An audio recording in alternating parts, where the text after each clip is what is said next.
Hello, my name is Rhiannon. I'm a costume making enthusiast and former archaeologist, and in this video I'll show you how to make a 14th century kirtle.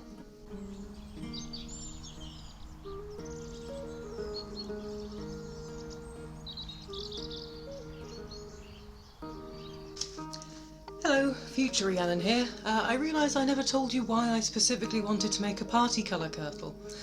Part of that is I think I only had enough fabric to make one half of a kirtle out of each colour, and also because I found lots of lovely manuscript examples of people in particolour clothing. So there doesn't seem to be any particular class or occupation that focuses on wearing particolour clothing. It's everyone from kings to nobles, jailers, shepherds, hunters, servants. So really, and these are mostly depictions of men, the vast majority of the depictions I found were of men. But I did also find lovely examples of women. Yet again, there didn't seem to be any particular class or profession basis of people having particolour kirtles. There's also quite a few depictions of people having an either tartan or plaid on one side. So I thought this would be interesting and it'd be a bit more fun, and I could work with, the fabric I had. So, on with the show. I've already made one, and I still have my old pattern and my old kirtle, so we'll see if that still fits, which will be a good starting off point for making another one. So this is my original kirtle. It does remarkably still fit. I made this all the way back in 2020. I think we all remember what was happening then. So I proceeded to put on around about 2.5 stone. I've lost most of it, but you never know when things are going to fit again, or if they will. This does still, technically speaking, fit, although I don't like this wrinkling going on. So I think the plan is maybe add half an inch, maybe 1/4 of an inch on both sides, just so it laces shut a bit more tightly. And I think I'm also going to add a bit more space up in the bust, and maybe slightly more just around the elbow. I'm also going to slightly change the sleeves, because I didn't get these little pointy bits in the right place originally. This was my first attempt ever at making a kirtle, and I don't think it turned out too badly. I even dyed, can't see me, I even dyed the whole thing myself with woad, which is why it's a little bit patchy here and there, because it was my first attempt at woad dyeing as well. So the back, again, I think I need to give it a little bit more space, and this weird roll is here. I'm not sure what that's about, but I have to change that in the drafting process, maybe kick it out a bit more in the back. Overall, I think it's a good starting point, and we'll see where we get on. This fabric is also too thick. Not sure if you can see that, but it really is quite a thick wool. It did thicken up during the dyeing process with the heat being added. So I'm going to be using a much thinner fabric this time. In fact, I'm using bed sheets that I don't want anymore. So we'll see how that goes. And yeah, I'll show you the progress of how we do this. I'm starting by tracing around my original pattern onto some Christmas wrapping paper. Waste not, want not. I'm also labelling it with which edition of the pattern it is and which panel piece it is. In this case it's 14th century kirtle, back piece, no seam allowance, and I believe this is version 2.0.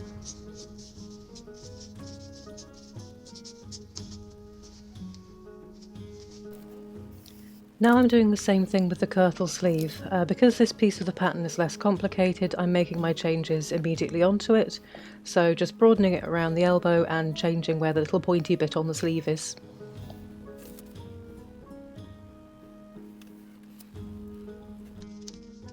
And now it's time to cut out our pattern pieces.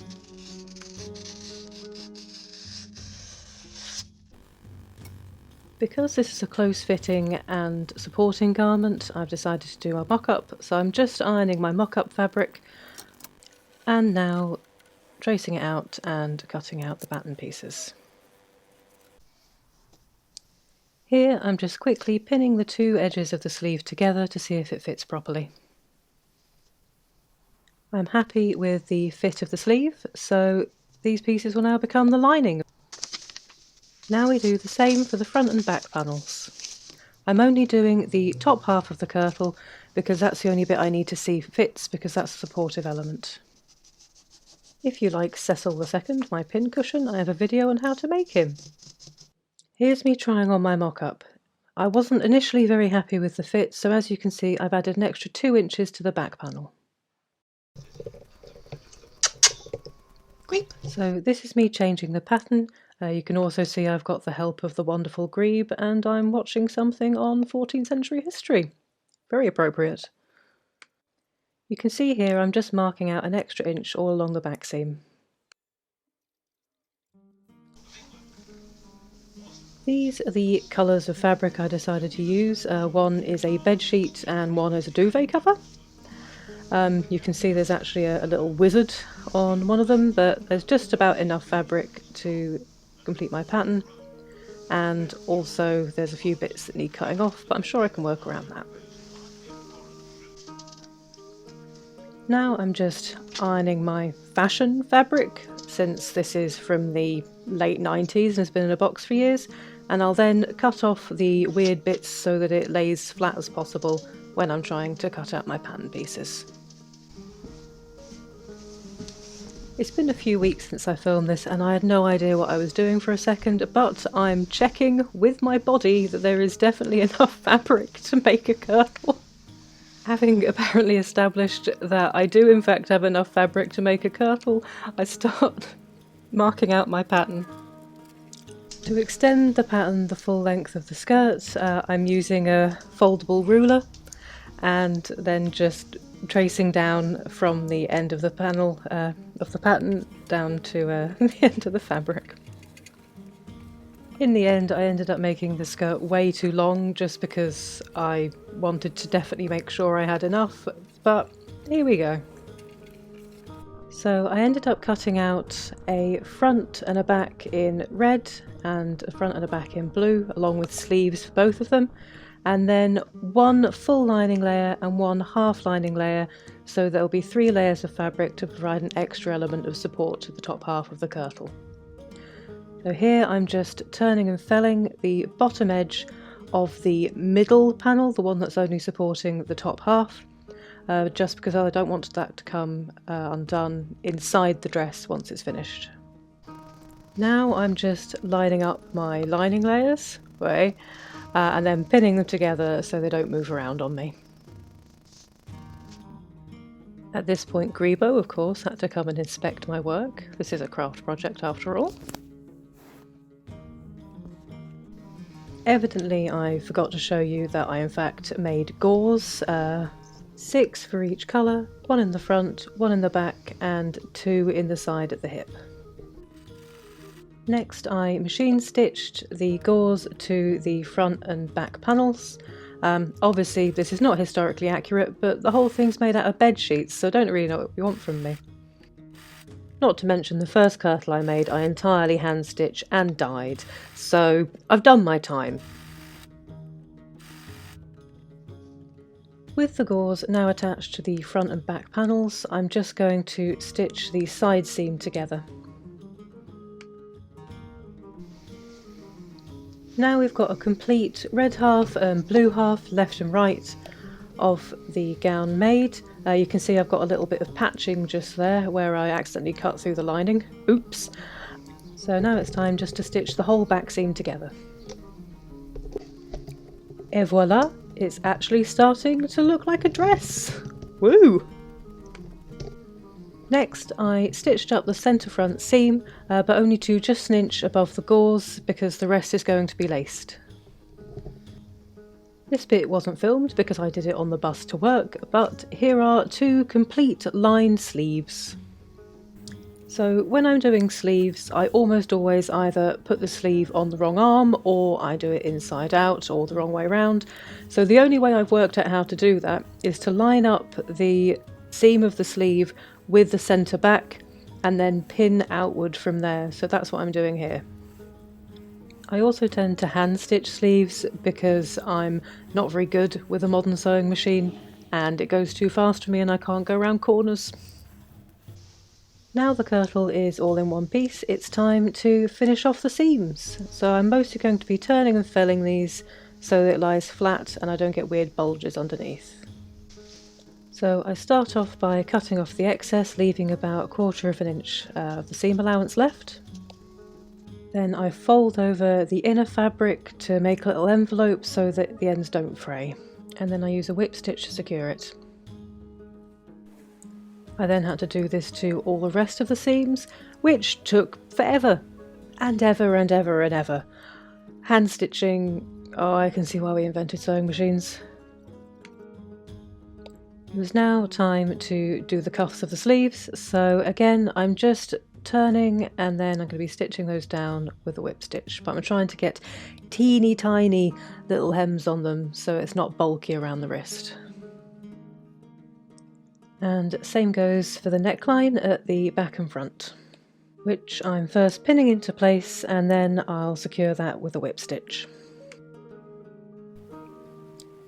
Here I'm marking out my eyelet holes. I'm using the width of the tape as a spacing away from the edge, and then I'm marking them all 1 inch apart. Because this is a spiral lace, the first 2 holes on one side are only 1/2 inch apart and then 1 inch on all the way up, so they alternate from one side to the other. Here I inevitably marked the red side with the green pen, leaving a pen mark on it, but fortunately these are soluble in vinegar, so I use that just to take off the mark. It's always wise to check that your lacing holes look okay on the dress, so this is just a little bit of embroidery thread put through where the holes are. It also gives me a very good idea of how long my lacing needs to be. My mum was visiting that weekend, so I also used it as an opportunity to get someone else to mark how long my hem needs to be to make it floor length. I'm using an awl to open up a hole in the fabric so it doesn't fray, it just pushes the fibres apart. And then I use embroidery thread that matches the dress to sew that open so it doesn't close up. Every time I start stitching eyelets, I always swear I'm never ever going to do this again, but I got into historical costuming, so I guess it sucks to be me. I made a finger loop braid for the lacing for this project so that it matches the dress. If you'd like a full tutorial on how to do that, I'll leave a link down in the description for my medieval finger loop braiding video. And now it's time for the final job of any project, which is sewing the hem.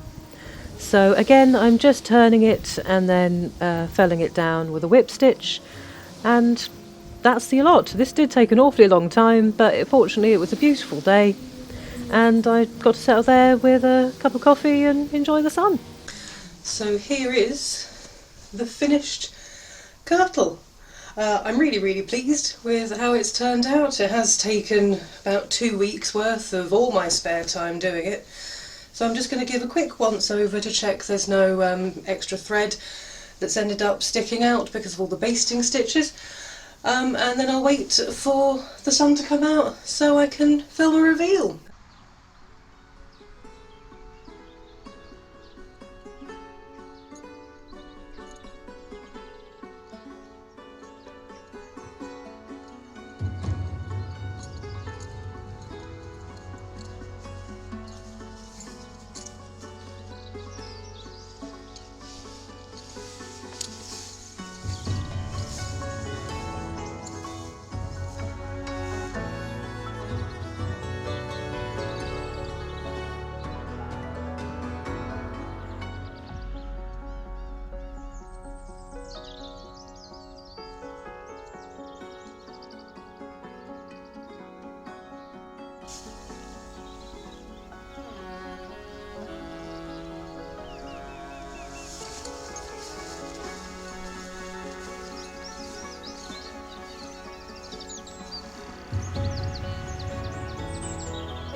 So, I thought while I'm having my slightly medieval picnic, we'd have a chat about this.